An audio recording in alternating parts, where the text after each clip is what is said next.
Hello students, welcome to Smart Tutors. Today we are going to discuss a topic of MES 103, that is higher education, the psychological context. The topic of discussion is stress among learners. आज हम लोग बात करेंगे कि शिक्षार्थियों में या विद्यार्थियों में तनाव क्या होता है, यह किस किस प्रकार का होता है, यह कैसे उत्पन्न होता है और इसको दूर करने के क्या उपाय हैं। तो सबसे समझते हैं कि भारत में जो स्टूडेंट है उनके बीच तनाव का संकट किस प्रकार का है। भारत में जो स्टूडेंट है उनके बीच तनाव एक बढ़ता हुआ संकट है जो स्टूडेंट को शिक्षा में प्रेशर दे रहा है, उन्हें करियर की अपनी चिंता है, उन्हें अपने कंपटीशन का और कंपटीटर का खतरा है, उनकी मानसिक स्वास्थ्य में गड़बड़ी हो रही है और साथ ही साथ उन्हें अपने स्वास्थ्य में भी, फिजिकल हेल्थ में भी प्रॉब्लम हो रही है। एक रिपोर्ट से ये पता चलता है कि लगभग 40% स्टूडेंट यह नहीं जानते कि वे किस प्रकार के स्ट्रेस है और उस स्ट्रेस का उन्हें क्या सॉल्यूशन मिल सकता है और कहां से मिल सकता है।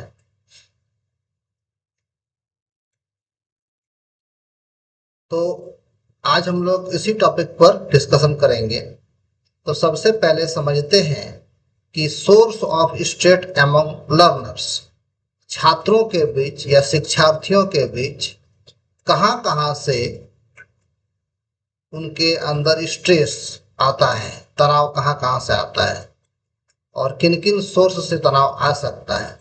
तो इसमें पहला जो पॉइंट है वो है एकेडमिक प्रेशर, शैक्षणिक दबाव।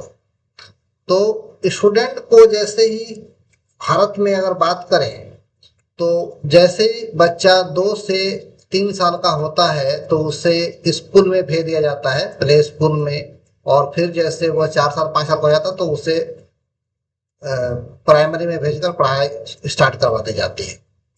तो भारत के पास स्टूडेंट जितने भी हैं भारत में, सभी स्टूडेंट में एक प्रेशर है कि उन्हें पढ़कर अधिक से अधिक मार्क्स स्कोर करना है ताकि उनका करियर डेवलप हो सके।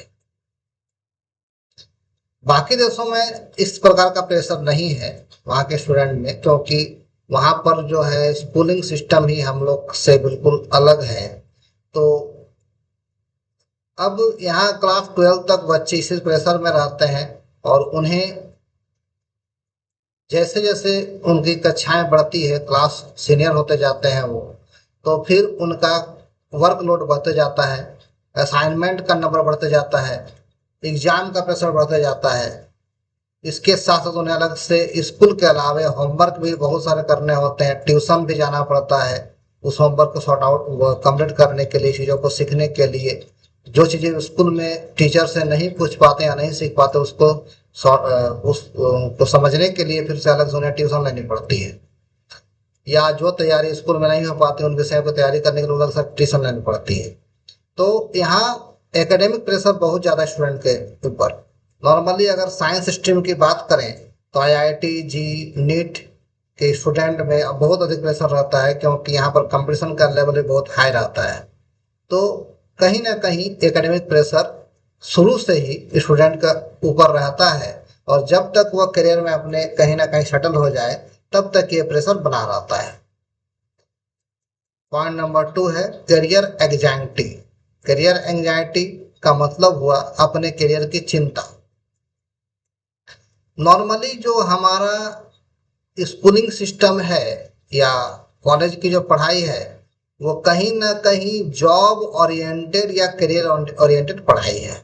यहाँ पढ़ने का मतलब सिर्फ ज्ञान प्राप्त करना नहीं है, बल्कि उस ज्ञान के साथ साथ रोजगार प्राप्त करना या अपना करियर बनाना या बिजनेस करना या प्रोफेशन करना, ये सारी चीज़ें शामिल है। तो यहाँ के भारत के जो स्टूडेंट हैं उनको अपने भविष्य के लेकर हमेशा एक अनसर्टेनिटी बनी रहती है, अनिश्चितता बनी रहती है कि पढ़कर हम क्या करेंगे, हमारा करियर क्या होगा। और बीच बीच में वे कहीं ना कहीं किसी से परामर्श लेते हैं, किसी दोस्त के थ्रू हो, किसी पेरेंट के थ्रू हो, या किसी गाइड के थ्रू हो, उन्हें गाइडेंस मिलते जाता है। और जितने लोगों से वो स्टूडेंट मिलते हैं उनका स्ट्रेस लेवल अपने करियर के लिए बढ़ता जाता है। वो श्योर नहीं हो पाते कि मुझे क्या करना है और कैसे करना है और कब तक हो पाएगा। तो जो खासकर कॉलेज में पढ़ने वाले स्टूडेंट है उसके अंदर ये समस्या बहुत ज़्यादा देखा गया है। तो इसलिए उनके ऊपर जो है एक स्ट्रेस का प्रेशर हमेशा बना रहता है। आगे देखते हैं पॉइंट नंबर 3, स्लीप डिप्रीवेशन, नींद की कमी। स्टूडेंट की बात करें अगर, तो क्लास 12 के जो स्टूडेंट है वो 7 से 8 घंटे की नींद उसकी कंपलसरी होती है, क्योंकि एक अच्छी नींद के बाद ही उनका माइंड शार्प हो पाएगा, शांत हो पाएगा और वो अपने पढ़ाई को अच्छे से कर पाएंगे। लेकिन आज के दौर में अगर बात करें तो स्टूडेंट अधिकतर समय अपने मोबाइल में बिताते हैं, चाहे वो ऑनलाइन क्लास के रूप में हो, चाहे वो कोई गेम खेल रहे हो, चाहे कोई वीडियो देख रहे हो या सर्फिंग कर रहे हो, तो मैक्सिमम टाइम उनका मोबाइल में बीत जाता है। इससे उनका स्क्रीन टाइम बहुत ज़्यादा हो जाता है और उन्हें नींद की समस्या का सामना करना पड़ता है। अगर ये स्क्रीन टाइम को कम करें तो फिर नींद की समस्या में सुधार हो सकता है। नींद की समस्या ना होने से उनका माइंड जो है वो एक्टिव नहीं हो पाता और थका थका महसूस करते हैं स्टूडेंट। तो ऐसी स्थिति में कोशिश ये करनी चाहिए कि उनको स्क्रीन टाइम कम करके और नींद को पूरा करना चाहिए, ताकि वो अपने एजुकेशन को, अपने पढ़ाई को सही समय पर पूरा कर सके, उन्हें चीजें लंबे समय तक याद रह सके। Point number 4, societal and parental expectation. आज का जो स्टूडेंट है उससे अपने पेरेंट और अपने आसपास के जो लोग हैं, सोसाइटी है, अंकल आंटी है, उनकी बातों को ज्यादा सुनना पड़ता है। किस प्रकार से सुनना पड़ता है?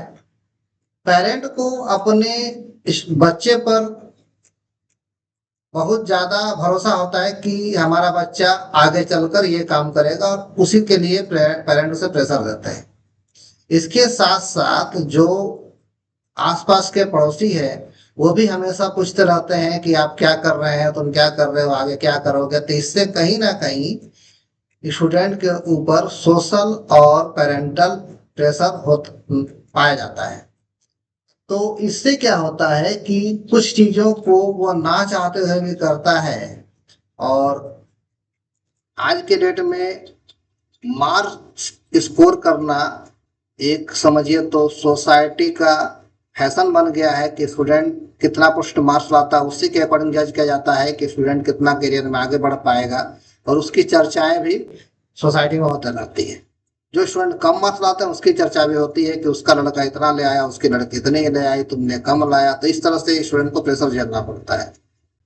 साथ ही साथ इस प्रेशर का रिजल्ट ये दिखता है कि स्टूडेंट काफी मेहनत करने के बाद भी जब अच्छा स्कोर नहीं कर पाते तो कहीं ना कहीं सुसाइड कर लेते हैं। तो ये एक बहुत बड़ी समस्या है। इस सोसाइटल एंड पेरेंटल एक्सपेक्टेशन को अगर कम कर दिया जाए, कि स्टूडेंट को फ्री छोड़ दिया जाए कि अपना डिसीजन वो अपने कुछ हद तक ले सके, पेरेंट को उसमें सपोर्ट करना चाहिए। सोसाइटी को किसी तरह का प्रेशर नहीं देना चाहिए, क्योंकि किसी का बच्चा कितना मार्क्स लाया इससे आपको कुछ फायदा या नुकसान नहीं होने वाला है, या कोई खराब मार्क्स लाएगा तब भी आपको कुछ फायदा नुकसान नहीं होना है। बस ये कहने सुनने के लिए 2-4 महीने में बात फिर खत्म हो जाती है। रिजल्ट निकलते के 2-4 महीने का सब भूल जाते हैं कौन कितना लाया और कौन क्या कर रहा है। तो इसके लिए स्टूडेंट को भी ये सजेशन देते हैं कि वो मार्क्स के अकॉर्डिंग अपने को ना समझे कि मेरा कैपेसिटी इतना ही है। आपके अंदर बहुत पोटेंशियल है और आप अपने पोटेंशियल को कभी भी उजागर कर सकते हैं। जब आप चाहेंगे तो अच्छा स्कोर कर सकते हैं और अच्छा कर सकते हैं। तो किसी भी दबाव में आकर कम से कम सुसाइड जैसी फालतू की चीजें ना करें और आगे की तैयारी करें बहुत सारी चीजें करने के लिए। पॉइंट नंबर 5 है इसका, जेंडर डिस्पैरिटीज, लैंगिक असमानताएं। भारत में एक लैंगिक असमानता शुरू से पाई जाती है। यहाँ पर लड़कों और लड़कियों के साथ अलग अलग भेदभाव देखा जाता है। जो शिक्षित परिवार है वो तो भेदभाव नहीं करते, लेकिन जो कम शिक्षित या अशिक्षित परिवार है उसमें भेदभाव देखा जाता है। यहाँ पर लड़कियों को प्रेशर होता है कि उन्हें पढ़ाई जल्दी पूरी करनी है ताकि उनकी शादी करके उसको ससुराल भेज दिया जाए, और लड़कों के पास उतना प्रेशर नहीं होता, इसे लड़के फ्री होकर अपना एंजॉय करते हुए काम करते हैं। साथ ही साथ लड़कियों को अपने घर के सारे काम करते हुए तब स्कूल या ट्यूशन को पूरा करना पड़ता है।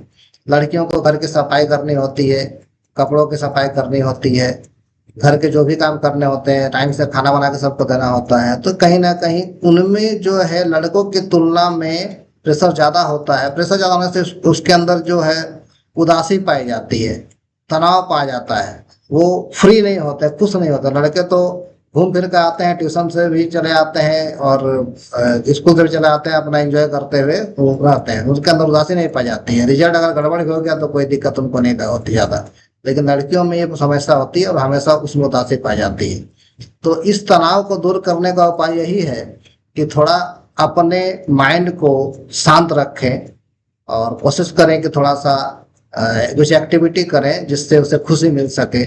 योग कर सकते हैं, प्राणायाम कर सकते हैं, तो इससे भी उन्हें तनाव को दूर करने में सहायता मिलती है। आगे देखते हैं कि इस तनाव का प्रभाव क्या होता है, जो स्टूडेंट के अंदर स्ट्रेस होता है उसका इफेक्ट क्या होता है। तो सबसे पहला इसका इफेक्ट होता है मेंटल एंड हेल्थ इश्यू। जो स्टूडेंट तनाव में रहते हैं, स्ट्रेस में रहते हैं, अक्सर उन्हें कोई ना कोई स्वास्थ्य की समस्या बनी रहती है। स्वास्थ्य की समस्या हो सकती है, सर में दर्द हो रहा है, मन नहीं लग रहा है, कुछ भी ऐसा समस्या हो, या मानसिक भी समस्या हो सकती है कि याददाश्त में कमी आ जा रही है, कुछ याद नहीं रह पा रही है, गुस्सा बहुत करते हैं, चिंता बहुत करते हैं, थकावट बहुत महसूस होता है, इस तरह के प्रॉब्लम आते हैं। दूसरा हो गया फिजिकल हेल्थ प्रॉब्लम, शारीरिक स्वास्थ्य में समस्या। थकान बहुत ज्यादा आएगा, बार बार बीमार पड़ेंगे, बुखार सर्दी खांसी बनी रहेगी, तो इस तरह की समस्या का सामना करना पड़ता है स्ट्रेस के कारण। पॉइंट नंबर 3 है एकेडमिक डिक्लाइन, शैक्षणिक गिरावट। जब स्ट्रेस ज्यादा होगा तो स्टूडेंट एकाग्र होकर पढ़ाई नहीं कर पाएंगे, उनका कंसंट्रेशन बिगड़ जाएगा और उनके परफॉर्मेंस में कमी आएगी, एग्जाम में अच्छे से लिख नहीं पाएंगे या इंटरव्यू सही से नहीं दे पाएंगे, अपने प्रोजेक्ट को पूरा नहीं कर पाएंगे। तो कहीं ना कहीं स्ट्रेस का इफेक्ट जो है शैक्षणिक गिरावट की ओर ले जाता है। पॉइंट नंबर 4 सोशल विथड्रॉवल, सामाजिक अलगाव। जब स्टूडेंट स्ट्रेस में होता है तो वो सबसे मिलना जुलना बंद कर देता है और कुछ गिने चुने लोगों से ही मिलता है जो उसके तरह के होते हैं। अपने दोस्तों से बात करेगा लेकिन घर के बाकी लोगों से बात नहीं करेगा, पड़ोसियों से बातचीत नहीं करेगा, टीचर से कुछ नहीं बोलेगा, अपने 2-4 दोस्तों में लगा रहेगा या मोबाइल पे बात करता रहेगा। तो इस तरह का एक वो देखा जाता है कि स्ट्रेस में होने से स्टूडेंट सोशल नहीं हो पाता, वो अपने आप को सोसाइटी से लगभग अलग मान के चलता है। तो ये समस्याएं आती है, तनाव का प्रभाव ऐसे पड़ता है। आगे देखेंगे कि तनाव को कम करने के क्या उपाय हैं या किस तरह से हम तनाव को कम कर सकते हैं। तो तनाव को कम करने का उपाय जो पहला है वह है विद्यालयों में परामर्श, काउंसलिंग इन स्कूल्स। सभी टीचर्स को पता है, सभी स्कूल को पता है कि हमारा जो स्टूडेंट है वो कभी ना कभी किसी न किसी समय स्ट्रेस से गुजरेगा। तो सबसे पहले स्कूल को ये काम करना चाहिए कि स्टूडेंट के काउंसलिंग के लिए काउंसलर अपॉइंट करें और उनसे बातचीत करते रहें कि उन्हें किस तरह की समस्या का सामना करना पड़ रहा है, उन्हें पढ़ने में मन लग रहा है कि नहीं, उसे पढ़ने में कोई समस्या आ रही है क्या, घर में कोई प्रॉब्लम है क्या। तो स्टूडेंट से काउंसलिंग करके उनकी मनोदशा को समझा जा सकता है और उनके तनाव को कम करने का प्रयास स्कूल के द्वारा किया जा सकता है। पॉइंट नंबर 2 है करियर गाइडेंस, करियर मार्गदर्शन। करियर गाइडेंस उनके लिए है जो स्टूडेंट को करियर की काफी चिंता होती है कि पढ़कर मुझे अपना करियर जल्दी सेटल करना है, या इस पढ़ाई से मुझे क्या हो पाएगा या कितना जल्दी हमारा करियर बन पाएगा। तो अगर प्रॉपर उन्हें गाइडलाइन दिया जाए, प्रॉपर गाइडेंस उनका किया जाए, उनको गाइड करने से पता चलेगा कि उन्हें किस किस क्षेत्र में जॉब अपॉर्चुनिटी है या किस किस क्षेत्र में वो अपना करियर बना सकते हैं। तो इससे क्या होगा, स्टूडेंट का जो स्ट्रेस है करियर के लिए वो कम हो जाएगा। पॉइंट नंबर 3 है बैलेंस वर्कलोड, संतुलित कार्यभार। कभी कभी देखा जाता है कि स्कूल के टीचर्स उन्हें इतना वर्कलोड दे देते हैं जो एक निश्चित समय पर वो कर नहीं पाते।